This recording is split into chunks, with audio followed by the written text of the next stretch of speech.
pero del que se sabe muy poco. La demostración de cómo funciona la propaganda cubana, una propaganda muy bien asentada, organizada. Estamos hablando de los voluntarios cubanos de las misiones internacionales. Según la propaganda y según cuentan muchos medios, sobre todo en Europa, desafortunadamente, se trata de una serie de voluntarios impulsados por el deseo de cambiar el mundo, que van a ayudar sin pedir nada a cambio. En estos días hemos descubierto que no es así. Pero antes de hablar con el invitado de hoy, Javier Larrondo, os muestro un breve reportaje para daros algo más de información. Vamos, el reportaje lo hice para Euronews. Trabajadores en condiciones de semiesclavitud en empresas europeas. Esta es la situación que estarían viviendo ciudadanos cubanos según organizaciones de derechos humanos y miembros del Parlamento Europeo. Este miércoles la ONG Prisoners Defenders, con el apoyo de Human Rights Watch, ha acusado a la empresa de cruceros MSC Cruceros de aprovecharse de la situación con la ayuda de la exportadora de servicios cubana Selecmar. Aseguran que han presentado pruebas a la Corte Penal Internacional. Las pruebas que hemos recabado son numerosas, donde cuentan con todo detalle las horribles medidas que toman contra los trabajadores en el exterior, entre ellas la confiscación de todas sus propiedades y la prohibición de entrada a Cuba en 8 años, alejándolos de sus niños pequeños si dejan el trabajo o si no vuelven a Cuba tras terminarlo. Pero también tenemos la propia legislación de Cuba. Certificados varios de la empresa Selecmar, que vende a los trabajadores cubanos para cruceros de lujo, quedándose con el 80% de su salario base, o certificados del Ministerio de Interior ratificando todos estos hechos. Todo ello ratificado además por más de 1.111 testimonios de víctimas.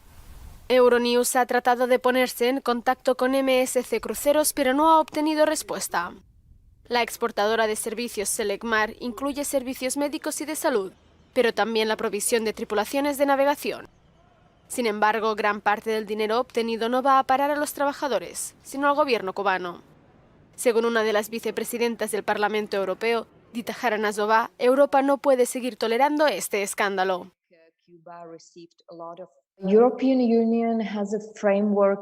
La Unión Europea tiene un acuerdo marco con Cuba y, de hecho, fue el Parlamento Europeo el que puso una condición durante el proceso de ratificación de este acuerdo, una cláusula de protección de derechos humanos. Creo que ahora es el momento de implementar y hacer cumplir adecuadamente este acuerdo. Y creo que estos casos demuestran la urgencia de que la Unión Europea prohíba el trabajo forzado.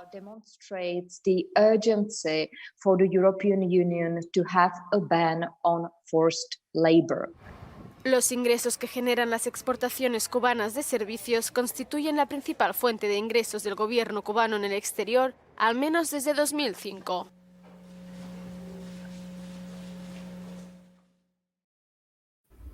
Bueno, queremos ser perfectamente claros al respecto. MC Cruceros no hace nada ilegal. Recibimos una carta en la que la empresa explica que ha respetado las normas dictadas por el gobierno cubano y por lo tanto la historia, según ellos, termina aquí. Sin embargo, lo que es legal no siempre es ético. Aceptar que los trabajadores están mal pagados, no pueden ir a casa, están sujetos a medidas que otros trabajadores europeos, por ejemplo, no tienen, puede ser legal, pero no es justo. Así que hablemos con Javier Larrondo. Gracias por estar con nosotros. Gracias a ti, Alberto. Bueno, primero, en España, un país donde los medios pro Cuba son muchos y poderosos, ¿también está cambiando algo en ese campo? ¿Alguien está empezando a hacer preguntas o no?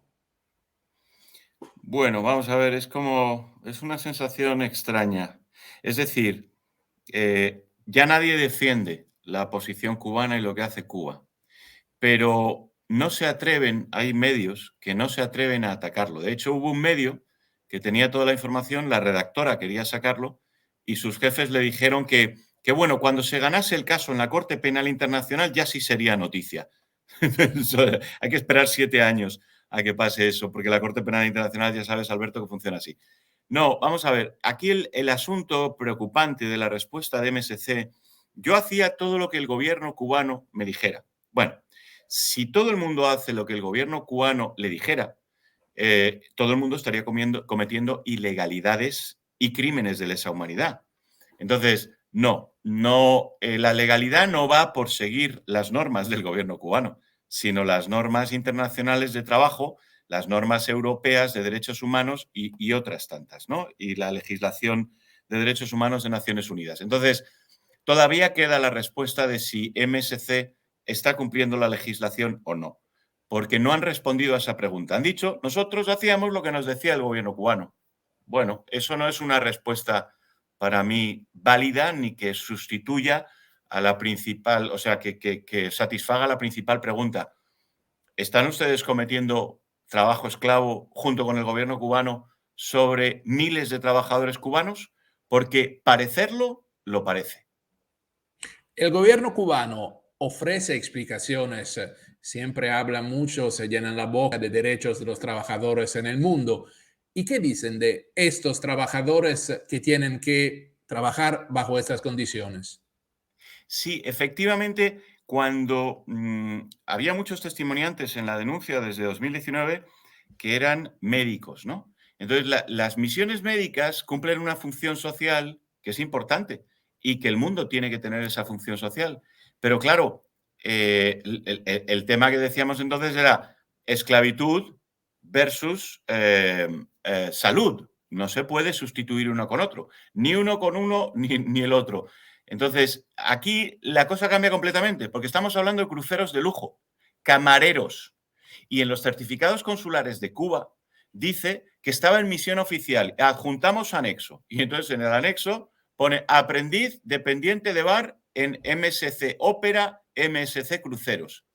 ¿Qué tiene que ver eso con solidaridad, con tal? No, eso es venta pura y dura de servicios, al igual que con los médicos, igual que con todo, pero además en una actividad lucrativa, en una actividad que no tiene nada de servicios sociales, es una actividad para la burguesía, es decir, para la gente rica que puede coger un crucero, con lo cual sirviéndole Coca-Colas a los clientes, mientras ellos no saben que está con el 80% del salario retenido por el gobierno cubano, con el pasaporte retenido en todo el trayecto desde que se sube al barco hasta que termina la misión. Ni siquiera cuando bajan en tierra les dan el pasaporte.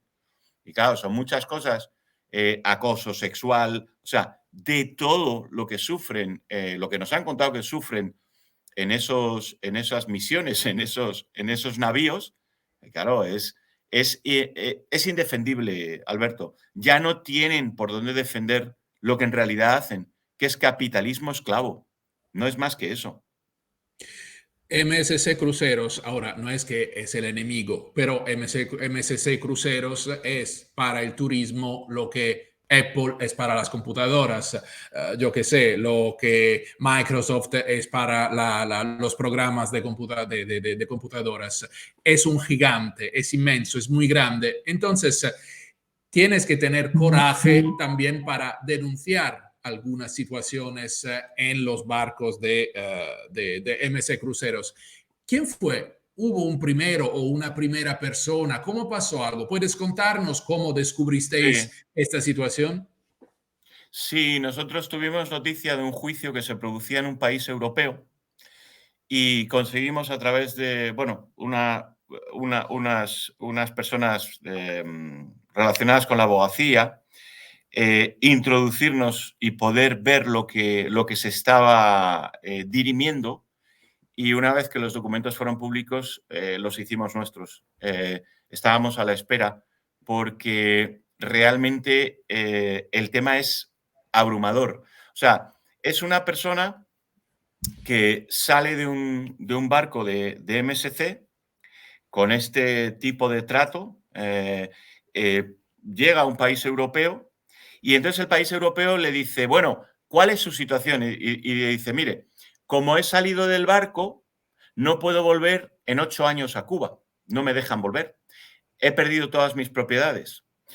Soy considerada una desertora. Y además hay una ley en Cuba, el artículo 135, que ahora ha cambiado en el nuevo proyecto penal, pero sigue estando, que me condena 8 años de prisión por haber abandonado lo que ellos llaman una misión. Yo estaba de camarero en MSC Cruceros, o sea, de misión nada. Estaba en un trabajo en el cual me quitaban el 80%. Y los jueces Javier, entonces, para que se entienda, sería 8 más 8, es decir, 8 años sin poder regresar en Cuba y una vez que regreses podrías también tener, bueno, irte a la cárcel durante 8 años más. Vamos a ver, eso no lo sabemos porque de todo el puzzle falta una pieza. Falta una resolución del Ministerio del Interior, que es secreta, y que liga la pena de los 8 años con la expulsión de Cuba por 8 años y la consideración de desertor. Y lo liga con la ley de migración, el artículo 24.1, donde dice que los indeseables no pueden entrar en Cuba. Entonces, realmente no creemos que se aplique la pena después de que pasa 8 años fuera de Cuba, pero nos falta esa pieza del puzzle. Ahora, la metódica está clara, la praxis está clara y lo explica el gobierno cubano en los certificados consulares que entregó en el juzgado, ¿no?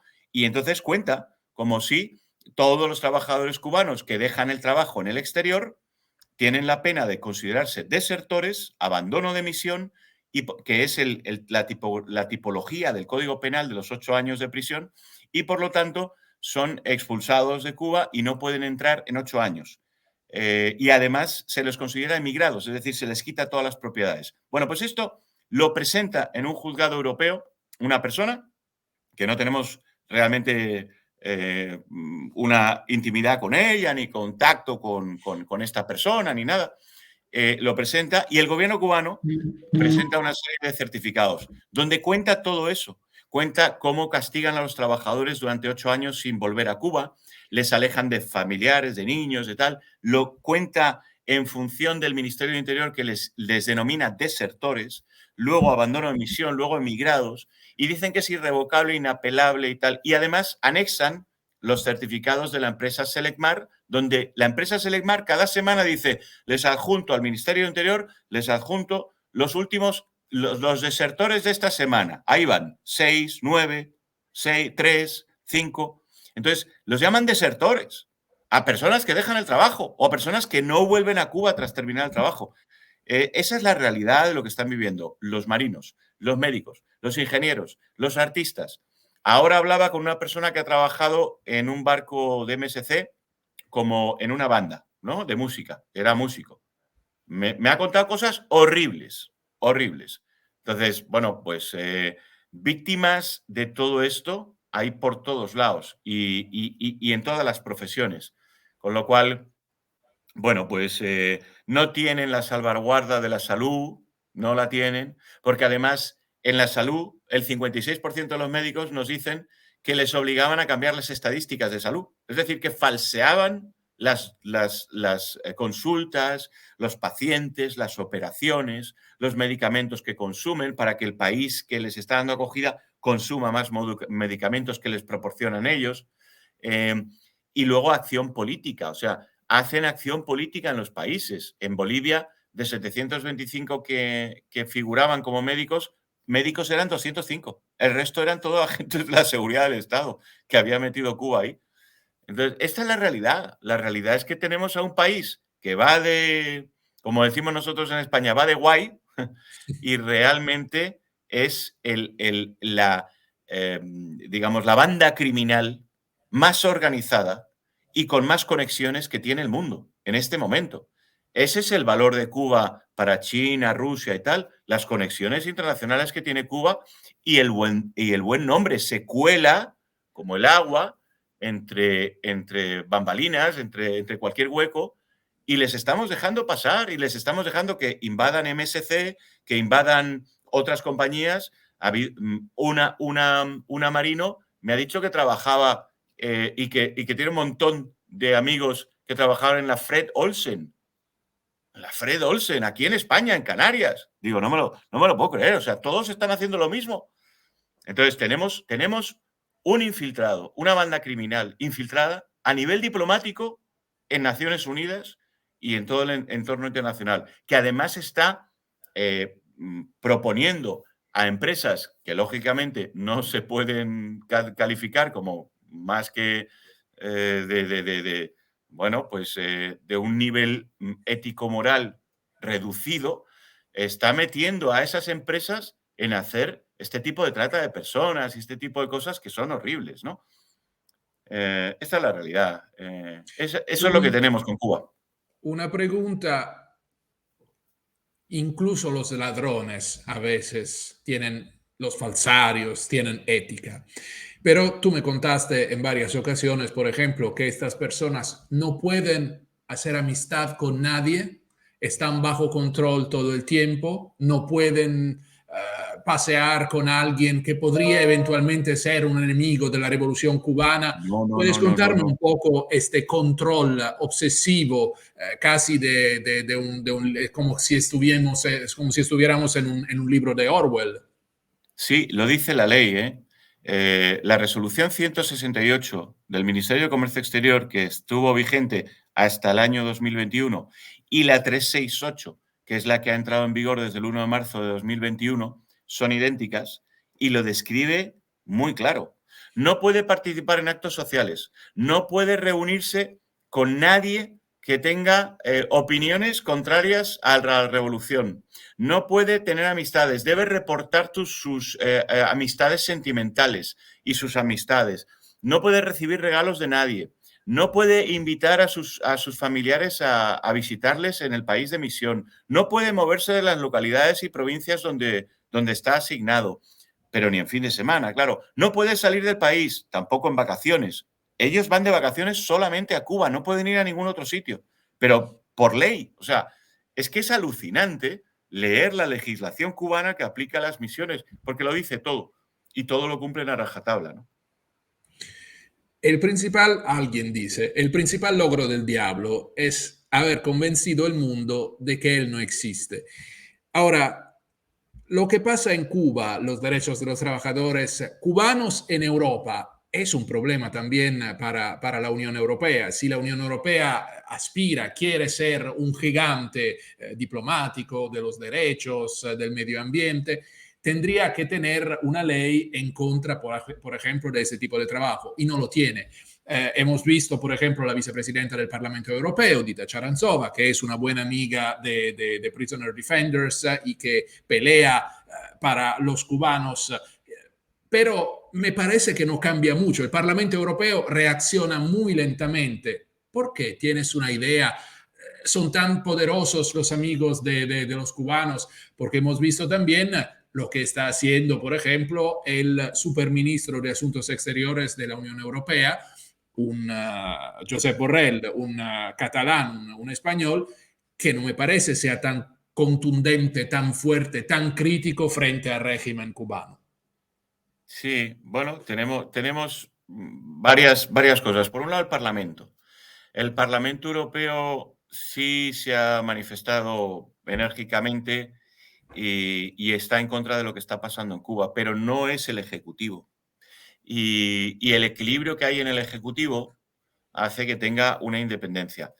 En este caso, en el Ejecutivo, de ministro de Exteriores está una persona, pues, con un carácter marcado antiamericanista, es decir, todas las personas que le conocen lo saben, él tiene un carácter marcado, un carácter antiamericanista bastante marcado, pero luego también tiene otro tema que es preocupante, y es que no ha diagnosticado qué es el régimen cubano. O sea, él creo que todavía aspira a que el régimen cubano, si se le deja cierta amplitud y tal, va a ir modificando patrones hacia los derechos. Y realmente el gobierno cubano es el diseño de una cárcel perfecta para un dueño y señor que era Fidel Castro. Y los herederos no van a soltar la cárcel. Y lo han demostrado. Es decir, ningún paso a favor de la libertad de expresión, de asociación, de manifestación. Pero no solo eso, los derechos laborales. ¿Qué te crees que paga Hoteles Meliá a Cuba por empleado? ¿Qué le paga? ¿$30 al mes a Cuba? No, le paga en euros o en dólares y le paga cientos o miles. ¿Y los empleados que reciben? ¿Qué reciben los empleados cubanos en el que el gobierno está intermediando? Pues del orden, yo tengo declaraciones del orden de 15, 20, 25 dólares, 30, dependiendo de la época. Una vergüenza. O sea, los derechos laborales en Cuba no se respetan para nada. Ninguno de los derechos de la izquierda. Entonces, bueno, el problema de Cuba es que es un monolito creado con una cúspide, que es el Partido Comunista, pero sobre todo el papá de todos, que era Fidel. Cuando se muere Fidel deja a Raúl. Raúl es el que manda hoy en día todavía. Y entonces ahora, digamos que Cuba es imposible que se mueva porque no tiene diferentes poderes, tiene funciones del mismo Estado. Todo cuelga del Partido Comunista. Mira, en la Constitución hay 3 artículos clave.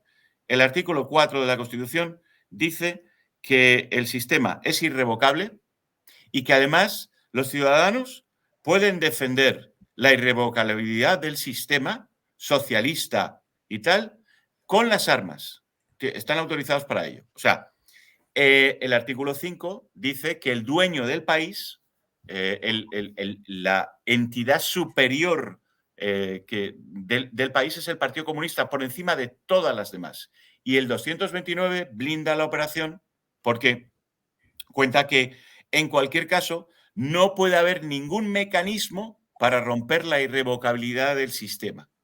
Que por otro lado los ciudadanos pueden defender, pues eso, saliendo a las calles a pegar a golpes como hicieron con los manifestantes. Entonces, un sistema monolítico, militar, un sistema totalitario absoluto, no se puede esperar que cambie. A esos sistemas hay que ahogarlos ideológicamente, hay que ahogarlos quitándoles la economía ilegal, limitándoles las relaciones internacionales para que no sigan haciendo barbaridades, y eso puede dar lugar, y apoyando a la sociedad civil, y eso puede dar lugar a que ocurran cambios, pero en la situación actual no va a ocurrir ningún cambio, y Josep Borrell se cree que sí, y está muy confundido. Entonces, ¿cómo hacerle entender eso? Porque al mismo tiempo tiene ese antiamericanismo que significaría que si él se enfrenta a Cuba, le da la razón a su enemigo. Y no le das la razón a nadie. O sea, tú no tienes por qué darle la razón a los americanos, pero sí puedes luchar por los derechos humanos de la manera correcta. Es muy complejo. El español, piensa que hemos vivido 40 años de dictadura y era de derechas, religiosa, etcétera, etcétera. Entonces el español está realmente impregnado por ese tema emocional. Y en los 60, cuando los españoles tenían una dictadura aquí en España, o teníamos una dictadura aquí en España, yo no vivía en los 60, bueno, pues surgió el tema de Cuba y fue como una esperanza, aire fresco, los derechos y tal. Pero claro, es que eso se traicionó desde el día 1. Desde el día 1 se convirtió en una dictadura totalitaria y no quieren, les cuesta horrores admitir que eso hay que hundirlo. O sea, la dictadura de Cuba hay que aplacarla, hay que cortarle los grados de libertad, hay que limitarle todo lo que son los dineros ilegales, la trata de personas, todas las barbaridades que hace con su gente. Pero no acaban de verlo así. Bueno, pues así seguiremos, como ellos quieran, muchos años, pero hay gente que no lo va a permitir, Alberto. ¿Qué dicen los sindicatos? Porque puedo entender los sindicatos cubanos que están más o menos liados al régimen, pero los sindicatos europeos, por ejemplo, hay representantes de los trabajadores en los barcos, no dicen nada, ¿es todo normal? Bueno, mira, la sindical francesa, la CFDT, ha sido muy clara condenando este tipo de prácticas y de hecho tuvimos una conferencia con ellos en la que nos invitaron a presentar todo lo que estaba pasando en las misiones cubanas. Y bueno, pues ellos tienen una opinión clara al respecto, pero en España los sindicatos están fuertemente ligados a la izquierda. Es decir, yo entiendo que los derechos del trabajador pudieran en algún A la momento... izquierda ideológica, perdona si te interrumpo, Sí, porque yo vi, por ejemplo, gente que nació en la izquierda, como Javier Nart, que está criticando este estado de cosas. es que Javier Nart es de izquierdas de verdad. Es que es de los que son de izquierdas de verdad. Porque cuando se quiere ser de izquierdas, tienes que hablar de derechos laborales, tienes que hablar de derechos de igualdad, tienes que hablar del inmigrante, tienes que hablar de tal, de cual, de muchas cosas, ¿no? Y a la izquierda que tenemos, a una parte de la izquierda que tenemos en España, les gusta hablar mucho de que son la izquierda y que defienden a la LGTBI y el aborto, por ejemplo, pero luego los derechos laborales, lo que ocurre en los países donde se violan los derechos laborales, pero supuestamente son de izquierdas, mutis por el foro. Entonces, para mí no son la izquierda. Ese tipo de izquierda, para mí lo que tienen es un problema emocional. Quieren ser una cosa que no son capaces de defender, ¿sabes? Y eso le pasa mucho, pero Javier Nart no. Javier Nart fue fundador del Partido Socialista en Cataluña y además es un tipo de izquierdas congruente de principio a fin con todo el ideario socialdemócrata. Y desde luego dejó hace muchos años la tontería del sandinismo, la tontería de Fidel Castro y la tontería de eso, porque se dio cuenta muy pronto que son violadores de derechos al máximo nivel, como lo eran Lenin y Stalin o Mao Zedong, o como lo era Mussolini, Hitler o Franco. Es decir, que es que no hay distinciones en la violación de derechos, pero hay todavía gente que distingue las violaciones de derechos de la izquierda y de la derecha. Y es una ridiculez y sobre todo le hacen un mal a la humanidad terrible, terrible. Están llegando muchísimas preguntas, pero ya poquito a poco vamos terminando. ¿Puedes decirme algo sobre el 80% de los salarios que se pagan al gobierno cubano? Es decir, yo puedo entender que sufriendo se puede sobrevivir en Cuba con $100, pero ¿cómo se puede sobrevivir en Europa con 80? ¿Qué pasa con las personas que tienen que vivir así? Mira, te tengo que decir que los cubanos, los testimonios que tenemos, les quitan el 80% del salario base, ¿no? Pero luego les meten, atención, 90 horas entre semana extras, 90 horas extras al mes, ¿vale? Y luego les meten en fin de semana todo como horas extras. Entonces, esas horas no las ve el gobierno cubano, ese dinero no lo ve. Con lo cual el salario les sube un poquito, les sube al tipo de 700 y pico dólares, y luego además tienen propinas. Entonces se les puede poner al final informalmente en torno a los $900. Entonces, con $900 sí se puede sobrevivir. Evidentemente no se puede ahorrar, pero se puede sobrevivir. Sobrevivir. Ahora, si ves las ofertas de los tripulantes italianos, no cobran 400 de salario base, ni acaban con 900 euros al mes en un barco que tienes que estar alejado de la familia, que tiene su peligrosidad, porque es un navío y tiene su peligrosidad. Baste mirar el Costa Cruceros.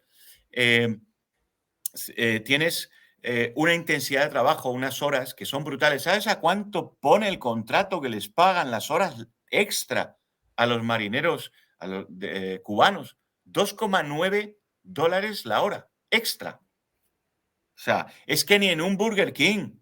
Es que mi hijo en uno de estos restaurancitos de comida rápida ganaba más dinero la hora. Entonces, vamos, Pero perdóname, tremendo. lo que no entiendo, estos ah, ar- contratos no tienen que ser, no sé, controlados, no tienen que ser conocidos por ejemplo, las autoridades europeas, porque ninguna autoridad hay un mínimo sindical, hay un mínimo horario salarial. ¿Cómo puede pasar que nadie diga nada cuando una empresa tan grande como MSC, por ejemplo, está involucrada en una situación como esta? Bueno, vamos a ver, ellos para empezar no contratan desde Italia, contratan desde Malta, para empezar. Entonces, en Malta el salario base está, no sé si está en torno a los 800 euros, una cosa así. Pero claro, el salario base, que son $400 para los cubanos, o 300 y pico, porque he visto contratos de 300 y pico, no con horas extras. Es que los cubanos llegan a ese salario con horas extras, ¿no? Y con una barbaridad de horas extras, porque se les pone al final en unas 80 horas semanales. 80 horas semanales es el 200%, el doble de lo que permite la Organización Internacional del Trabajo, que en un barco dices, oye, en un barco puede haber una dedicación extra porque al fin y al cabo, bueno, pues también tienes el tema del descanso. La marinería, la tripulación de un barco, de un avión, de tal, necesitan unas horas regladas de descanso. Pero bueno, trabajan, entonces, si son 80 horas semanales, pues echa la cuenta de cuánto trabajan al día. 10, 11 horas al día, ¿no? ¿Cómo es de legal eso? Pues no sé, en Malta, no lo sé, pero yo realmente mi función en este tema son los crímenes de lesa humanidad. Los crímenes de lesa humanidad no los cometen las compañías, los cometen los estados. En este caso es Cuba. Cuba, con todo el poder político y ser dueño de las vidas de los ciudadanos, está cometiendo crímenes de lesa humanidad contra ellos, ¿no? Entonces, MSC ha participado, se ha visto involucrada, implicada, sin consentimiento, sí, no. Me da igual, yo lo expongo con los datos, lo muestro. MSC tomará nota. Otras compañías navieras tomarán nota, como Braemar, Fred Olsen, Costa Cruceros, etcétera, etcétera, tomarán nota. Pero al final, y eso será un bien que haremos, ¿no? Para que no ocurra más en el mar eso, pero realmente contra el que voy y contra el que investigo profundamente y contra el que le voy a tratar de impedir cometer todos los crímenes de lesa humanidad que pueda impedirles, es a Cuba. Yo no estoy aquí para luchar con MSC. Ya tienen su propia guerra con el regalito que les hemos dejado, ya tienen su propia guerra. Ahora nuestro foco es Cuba, lógicamente. Mi última pregunta, hablando de las denuncias, hubo también denuncias de otra índole. Es cierto que ha habido denuncias de agresión sexual y eso también es un Sí. derecho humano.